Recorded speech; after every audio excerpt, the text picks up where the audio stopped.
You may recently have heard of a new social media app or site called Parler, which is something that is it's not really that new, but it's recently gained prominence because it functions in a very similar way to Twitter, and many conservatives, I guess myself included, have gone over there since being banned or shadow banned or otherwise suppressed by Silicon Valley social media sites. And Parler is a social media site that promotes itself as a free speech site and is philosophically opposed to the way that the Silicon Valley social media site is being run. And I think because this is the case, this is why Parler is coming under heavy attack from the Silicon Valley supporting media. I don't really have a better way of describing it. I mean, you can see, as reported here by the BBC, they were concerned back at the beginning of November when Parler was topping the app charts. Twitter alternative Parler has become the most downloaded app in the United States as conservatives flock to the self-styled free speech app after the US election. Well, it's only because of all the censorship on all the other apps. It follows a clampdown on the spread of election misinformation, by Twitter and Facebook in recent days. A bunch of people got censored and they went to another platform. Where did you think they were going to go? What did you think they were going to do? Do you think that you're putting these people against the digital wall and giving them the digital firing squad? Like, they don't die. They just don't have a Twitter account anymore or a Facebook account. But there are alternatives and they're going to use them. Parler founder John Matsey said that the app had 2 million users in a day, new users in a day, because of the censorship on Silicon Valley platforms. And that should just go to show you the scale of the censorship that is happening, as the BBC have reported, on Twitter and Facebook. It's not something that should be considered surprising. I think maybe the number of users who went across was unusual, but this raised a bunch of hackles. And so now you just get hit piece after hit piece after hit piece saying, oh, actually, this Parler app, this looks dangerous, this looks like extremism, this looks bad. In fact, this is a piece by the LA Times. Parler's vibe is MAGA red and unreal. Extremism by design? What? Are we saying that the colour red is a colour that fosters extremism? Because the Labour Party and various other socialist movements may have just outed themselves there. But they give a flattering description of friendly sites, Silicon Valley sites. Instagram, which is owned by Facebook, a logo inspired by boxy mid-century film cameras, offers a hipstery promise of visual pleasure. Facebook, with its multiple columns framed by shades of reliable blue, offers all the charms filling out forms at the DMV. TikTok, with its bouncing musical note icon, makes you want to get up and dance. Of course, Twitter, rife with optimism, weird way of characterizing Twitter, takes as its mascot the sprightly songbird, labeling each of its fast-moving posts as a tweet, as if its collective exchanges came together to form some mellifluous bird song. The site can be a joy, cue Seth Rogen getting high and live tweeting cats, but it can also be a vulture's nest. Yeah, okay, that's a really charitable way of saying that Twitter is a cesspit, and everyone hates it. And it's very interesting how they get these lovely lyrical write-ups of the other social media platforms. Now, one of the things that the unifying thread that you could say runs through these other platforms, because they've included TikTok here, is the willingness to censor content creators for the sake of political correctness. As in, TikTok recently banned Tommy Robinson from having a platform on there. Parler, of course, haven't. And so all of your banned favourites, myself included, are on Parler, and everyone's doing very, very well. I mean, I personally have seen massive growth on Parler because of the new influx of users. So the way that the LA Times frame this, the least well-known social media game is Parler, pronounced parleur, not parlay, despite the name being French for to speak. And I'm sure in France they pronounce it as parlay. In the lead up to the presidential election and the chaotic days afterwards, it's become the go-to place for right-wing and extremist commentators and other political figures getting fact-checked and deplatformed by the biggest social media sites for spreading disinformation. So they were censored. That's what you're saying. They got deplatformed for saying things that the other sites don't agree with. And what's interesting about that is that that's an editorial decision in and of itself. What is considered to be true and not true is an editorial position. So it's not really helping the social media Silicon Valley sites case for them saying, well, hey, we're not publishers, we're just platforms. Not if you're deplatforming people for opinions that they hold, rightly or wrongly. And I don't think people should be penalized for holding a wrong opinion. This seems like a ridiculous standard, doesn't it? But yeah, it's the go-to place for right-wing extremist commentators after being deplatformed from Facebook and Twitter. So right up until this point, Facebook and Twitter were the go-to platforms for right-wing extremist commentators, were they not? I mean, Twitter still has like white nationalists using it. Richard Spencer, like David Duke, they still have Twitter accounts, don't they? So it's just weird how they don't get called right-wing extremist or, white nationalist friendly platforms, even though they host these people. Just weird how the smear brush just misses that bit. That they complain that that Parler has many different kinds of verification badge, whereas Twitter only has the one.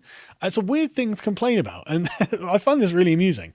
So they say the most common designation is the verified real user badge, which is red and is used to verify unique people in the Parler network. These are the sort of Parler citizens, as they say, and to attain it, users are required to submit a selfie and identification. Last year, Parler chief executive John Matsey told the Epoch Times that when you see two people with a red badge, it means they're a real person having a real conversation with someone. And the complaint in the article, given the nature of conversation on Parler, all the red badge really assures is that you're not exchanging hashtags with a bot. That's way better than Twitter. That's way better than Twitter, where you don't know that you're not arguing with the bot. That's a great feature. That's good advertising. But they complain that as Facebook and Twitter begin to crack down on disinformation, which means censorship of opinions they don't like. Matsey has framed Parler as a non-partisan public square that welcomes free speech of all kinds. We want everyone to experience the First Amendment again. See free speech online. And that's what we're pushing for. Now, I mean, that used to be Twitter's position. Twitter in 2009 advertised themselves as the free speech wing of the Free Speech Party, which was then apparently the Democrats. Interesting how the Republicans are the only people who give a damn about that anymore, isn't it? But the whole response has been characterized by this article. You can see this one from Raw Story. Conservatives... Right. So basically, after establishing, Parler's manifesting themselves as a free speech platform, not that they agree with free speech. They're all fine with deplatforming, censorship, don't want to spread misinformation.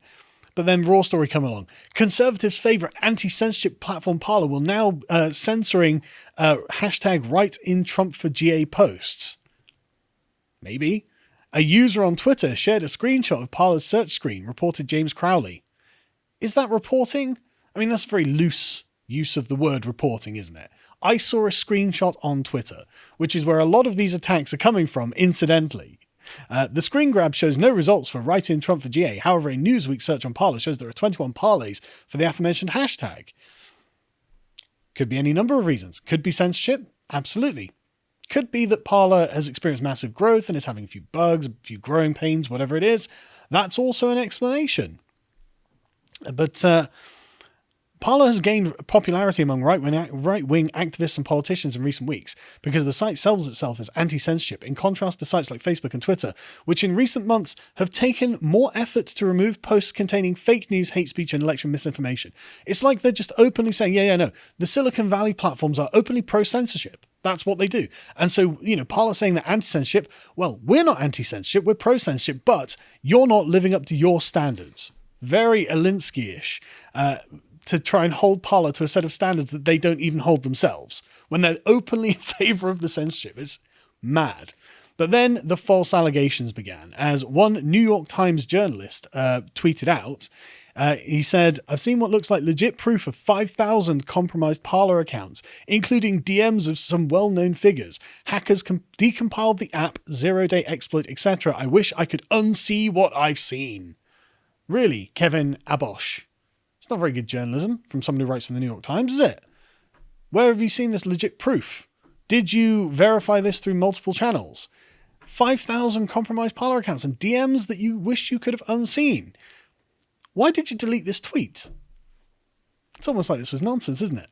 Because John Matsey came out and said, I looked at the alleged Parler hack, and it was a screenshot from a WordPress website that had been circulated repeatedly over the past 6 months, despite Parler's multiple responses that we do not use WordPress products or WordPress databases.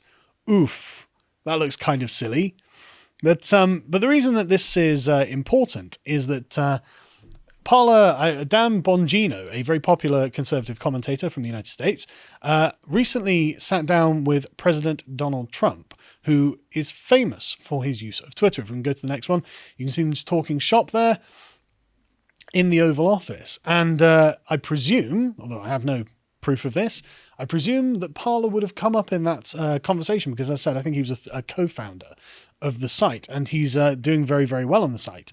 And so I thought, well, I'll try and get to the bottom of this. I'll send John Matzy a message myself and see if I can get a statement from him. And he was kind enough to send us a statement as a reply to the media smears and misinformation and misreporting about Parler itself. He says, "It seems they failed to understand what we are about. Parler is a paradigm shift. The content is about who you follow and what you want to engage with. No trending topics are forced onto you.